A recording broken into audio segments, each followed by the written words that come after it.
So today I get to show off the ever so sweet synergy between a new flashy fox with some big old artifacts and how perfect it is in the face of heavy removal and pesky board wipes.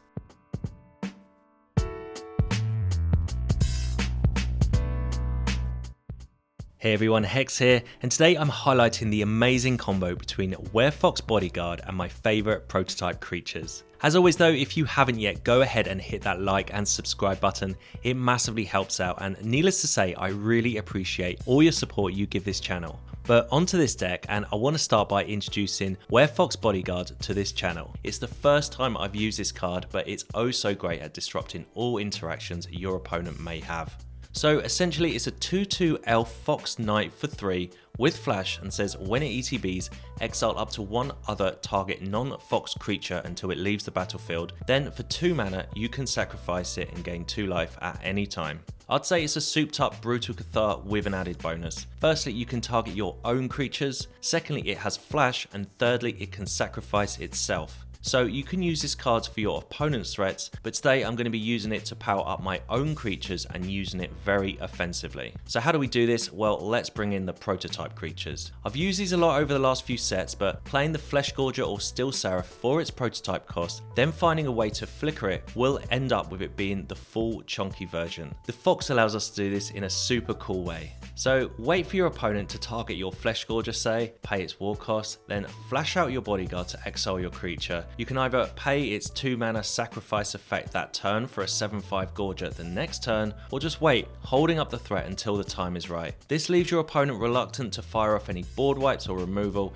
as you're usually the one left with the only creature on the battlefield. Other combo cards with the prototypes we have are Touch the Spirit Realm, which also flickers at instant speed. Be sure to do this before your opponent's end step, and we're playing Not Dead after all. It's a 1-cost instant that gives your creature the text, when this creature dies this turn, return it to the battlefield with a wicked roll attached. These type of effects really disrupts your opponent's game plan and make it really hard for them to actually kill your creature. To further our game plan, I've got my favourite go-to 3-drop at the moment, Anointed Peacekeeper, which has more ETB effects that I don't mind flickering at all. It allows us to play around our opponent's spells, and its vigilance is great against the Wandering Emperor. Then we've got Sheoldred in the 4-drop slot to help further our damage. I've got Sunfall and Farewell too, not always ideal in creature focused decks, but again are great at casting after you've cast your Fox, essentially taking out the whole board but leaving your exiled creature on the battlefield. One cool interaction is if the Steel Seraph is exiled, as the following turn you get to give your new Incubate token Flying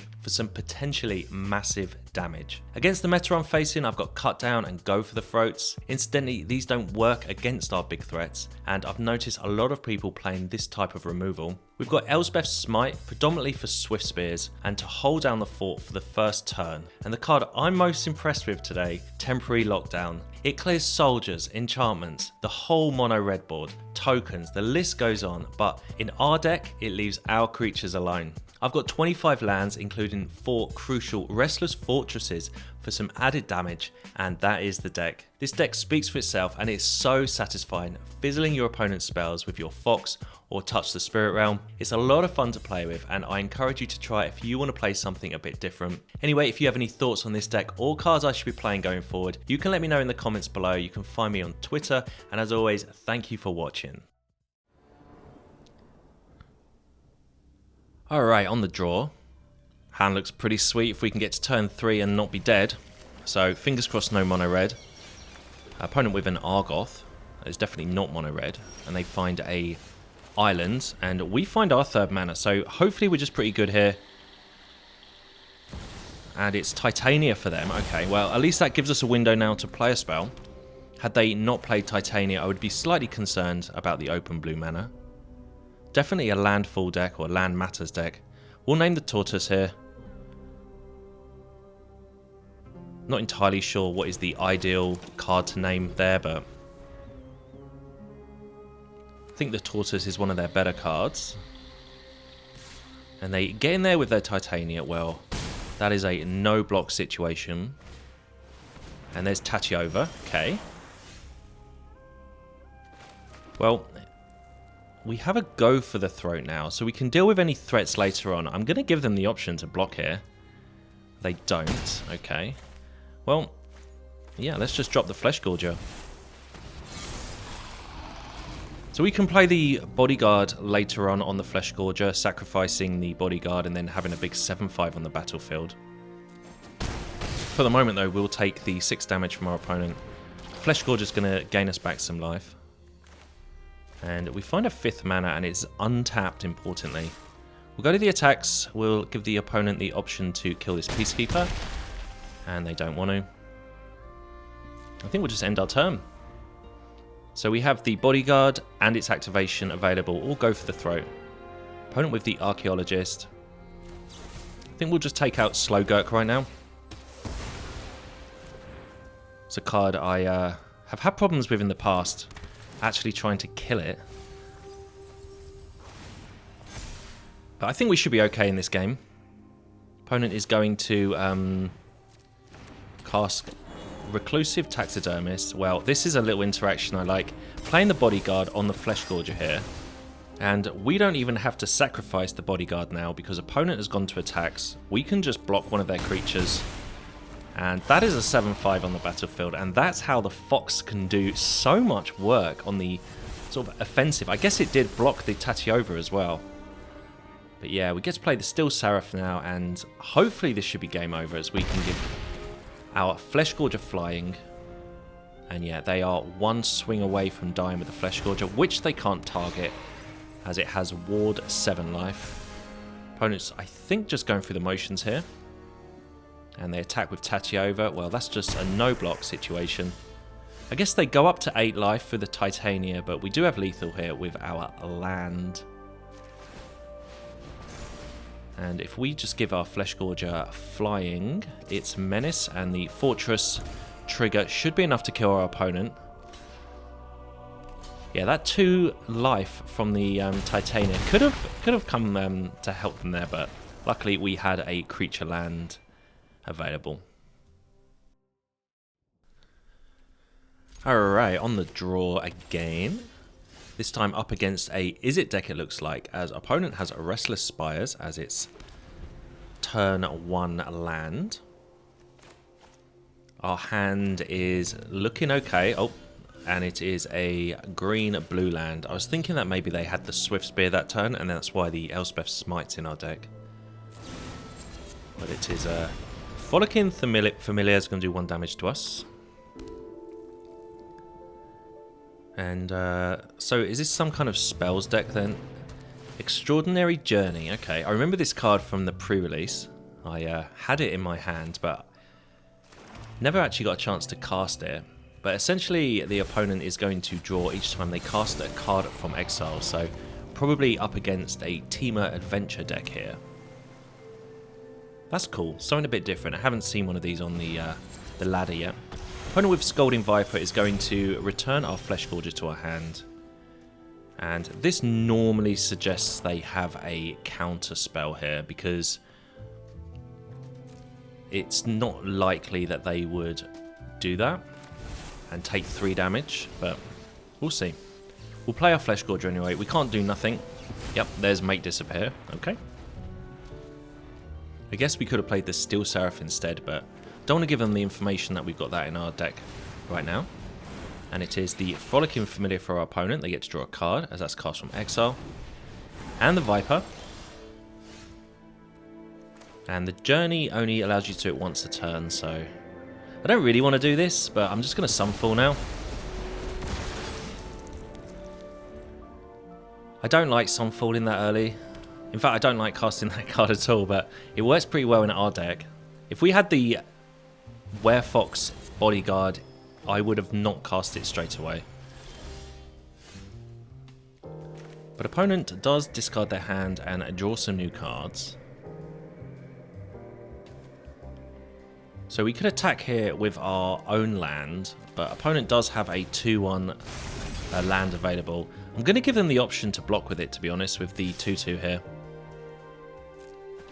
Okay, they take the damage. Alright, they could counter this. But again, we just got to run them out of cards. And that's Make Disappear, okay. I was kind of hoping that they were going to use their 2-1 to block our 2-2. Ballooner Grand School. Okay, so they're going to mill 7, put all cards with an adventure into their hand. And there is the Elusive Otter, a card I'm very familiar with, having made 2 decks with that card. Can be pretty sweet if you can make it really big, and it pretty much is unblockable from anything. But we'll cast our Steel Seraph here. And we can touch the Spirit Realm at instant speed whenever we want to. Just make sure that we do it before the opponent's end step to enable us to have it for next turn's attack. We can chip in there with our 2/2. So I kind of like where we are. I wish they didn't counter my spell last turn, but so be it. Opponent with the Ground School now. Drawing off this journey, which is putting a lot of work for them. This looks interesting. I might try and make this Temur adventure deck. And Scalding Viper is going to return our 2/2 to our hand. So we could touch the Spirit Realm, our 2/2 there, which would fizzle this whole spell. But I don't think we're under too much pressure at the moment. Putting a stop in our opponent's second main, just to make sure that we don't go through to the end step. I'm sure they've got a spell here. Yep, there's Frolicking Familiar is going to give the Otter prowess. Well, I'm going to attempt to flicker our Seraph, and that worked pretty well. It blocked the opponent's attack, but we can also smite the Otter here. And we're going to get a large creature onto the battlefield, a large 5/4 flyer here. There's a Scalding Viper for our opponent. Okay, here's a 5/4. And there's Temporary Lockdown, and 2 of their cards are 2 or less CMC. So I think what we'll do here is we'll just attack with our land. Give it flying. This should put the opponent down to 2, which is lethal next turn with this land. So no matter what they do to the board, it's going to be lethal, but just for safety's sake, I'm going to cast this Temporary Lockdown and take out their 2 permanents here. Leave them with their 4/4, but this doesn't touch the fortress, as it specifically says non-land permanents. This lockdown has been so good today. There's so many decks I've been facing where it's just pure gas, and yeah, opponent scoops it up. Alright, on the play, we'll keep this one. Going to lead with the plains. Normally you would want to play your tap land on turn 1, but just want to be aware of anything coming at me with haste, and it is a Lunarch veteran, so should be okay. So after watching the World Championships this weekend, I'm guessing that this could be the Soldier deck already, as that was with the Lunarch veteran. There's another veteran, okay. Okay, well, they go to attack, so I'm just going to smite this whilst I have the chance. That was a nice little freebie there. I wasn't expecting them to attack. So, I'm just going to play this Seraph. Now, if the opponent has a Brutal Cathar, which they could well be playing, I don't mind, because if we can find a way to get rid of the Brutal Cathar later, then we would end up getting our Steel Seraph back as a 5/4. But they have a Resolute Reinforcements instead. Main phase. Had they not cast the reinforcements, I might have been inclined to think they had a counterspell. But I don't want to overcommit to the board here, so we'll just attack with our Steel Seraph and say go. We have the Bodyguard and Touch the Spirit Realm available if we need to do anything with our creature. But opponent with a Mirex and says go. Okay, well, they can't counter this, so I'm just going to go for it. I'm not sure if they have removal here available. But we get to flicker our creature here, and it's going to come down as a 5/4. Yeah, they can't counter the channel ability, so I think that was relatively safe to do that. Hey ho, it survived, and we can go to attacks now, and this is definitely going to be a Vigilance here to get around the Wandering Emperor. Okay, and okay, Eiganjo, fair enough. Well, Gonna go for our Werefox Bodyguard here to exile that one. The lockdown in our hand is going to be great against soldiers. I mean, yeah, there's the Regal Bunnycorn. It's pretty much going to deal with that whole board. Okay, and Sunfall as well. Well, Sunfall is going to be brilliant later at exiling the board and keeping our Steel Seraph on the battlefield for a attack the following turn. Before the opponent draws another spell, I'm going to just go for the throat now. Okay, they've got Zephyr Sentinel. If they had a counter spell, I don't really care if they had one. Just trying to run them out of cards a little bit here. But either way, the bunny is now off the battlefield. And if they just want to run out the bunny and maybe another creature, the lockdown is going to just clear their entire board here. But they go to attack with the 2-1 only. Well, I'm going to go for this move. We get to exile our Bodyguard. And they have their own Bodyguard. Alright, well, we were going to block with the 5-4 there. I did not expect them to have a Bodyguard there. But that's pretty cool. It does just kind of do the same as what we were having anyway. A land here allows us to Sunfall, clear the board, and keep our Steel Seraph. Okay, there is a land. And yeah, I'm going to play the card that I hate the most, but is perfect in our deck here. We get a 5-4. We also have a 6-6 flyer next turn. Opponent with a recruitment officer and a bunnycorn. The lockdown would take out our 6-6. There's another Steel Seraph. Okay. Well, I'm just going to go to attacks. I'm just going to play it relatively safe here. We'll give flying though. Do 11 damage to our opponent. And I'm in an RN about playing another Steel Seraph. Just going to wait. Recruitment officer. I don't know what the opponent has. If they have a Sunfall or something, I don't really want to lose my entire board, including my only creature in my hand. So they get in there with 5 damage. Okay, they're not afraid. Ooh, okay. I went to attacks. I should have attacked with the Restless Fortress there. That would have actually killed them.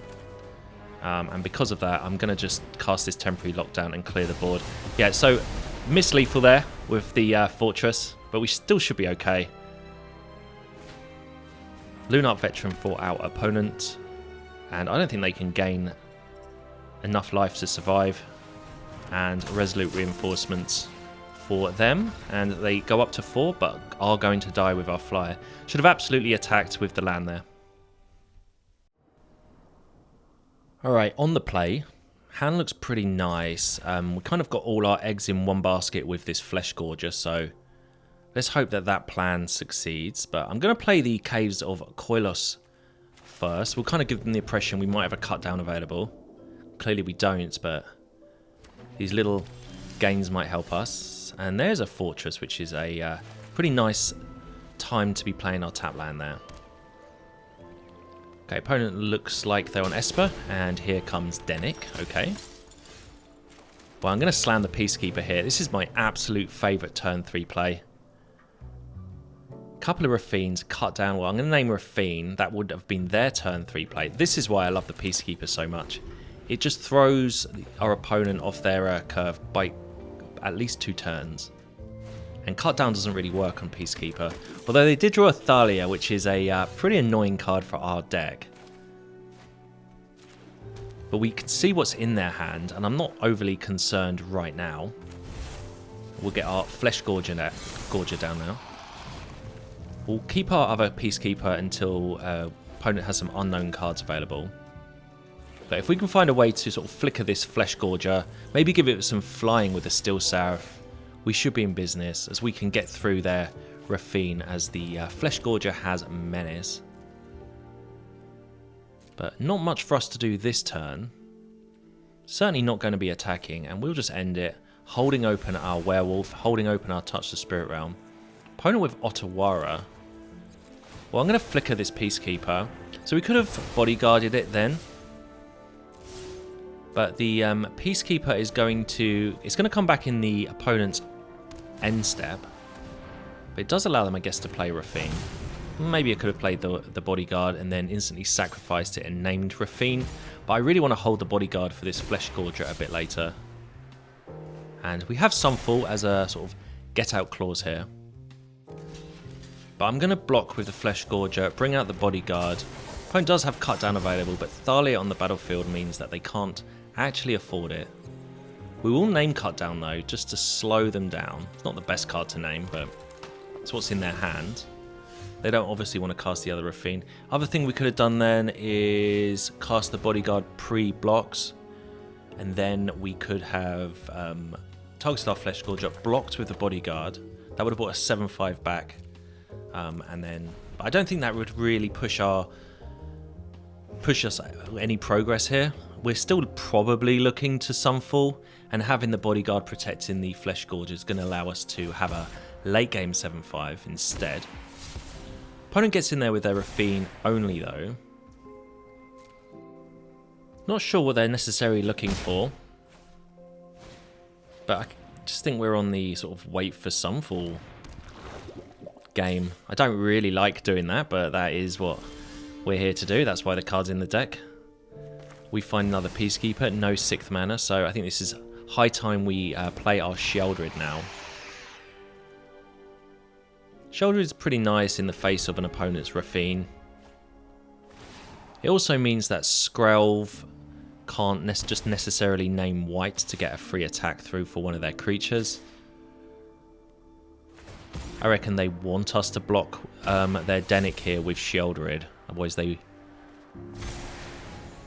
Well, they want it off. They want my Sheoldred gone, but I'm fine with blocking with the 2 Peacekeepers instead. And it's Eiganjo for our opponent. Fair enough. So Peacekeeper's down. They did have Cut Down name though, and opponent has got rid of their Cut Down. We do find our 6th mana there. It was only a matter of time before we found it. So we have a little sort of free attack here with Sheoldred, I guess. Maybe they go to use their Plaza here and block with Thalia. I doubt it.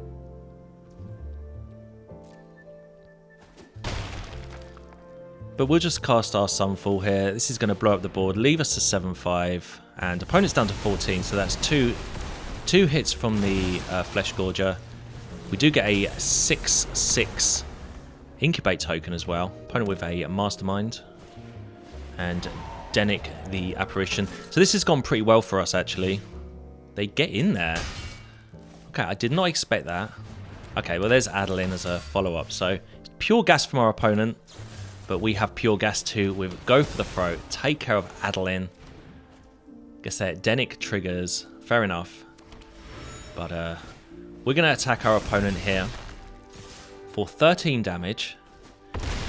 They take it, and no matter what happens, I'm pretty sure that we're going to have lethal with our Restless Fortress next turn, and opponent scoops it up before we get there. Nice.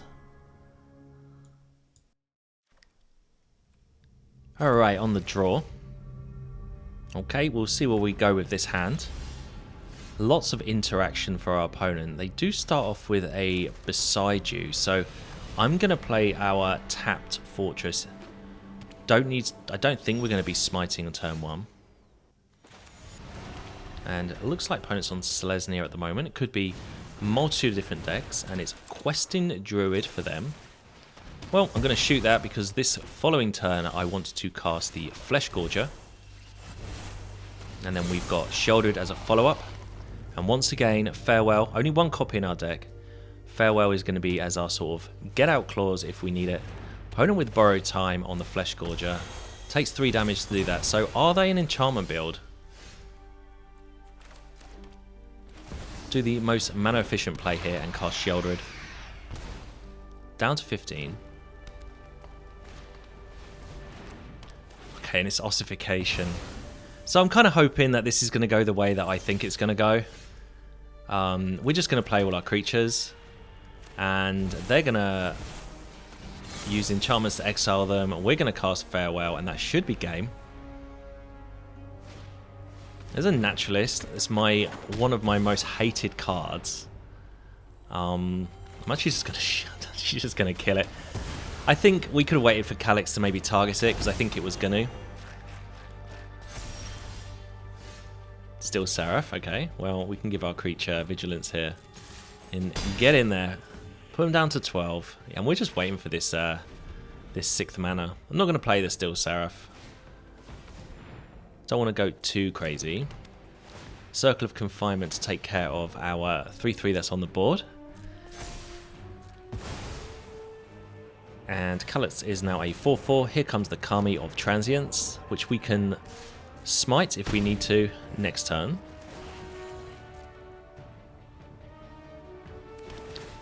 They make a copy of the Circle of Confinement.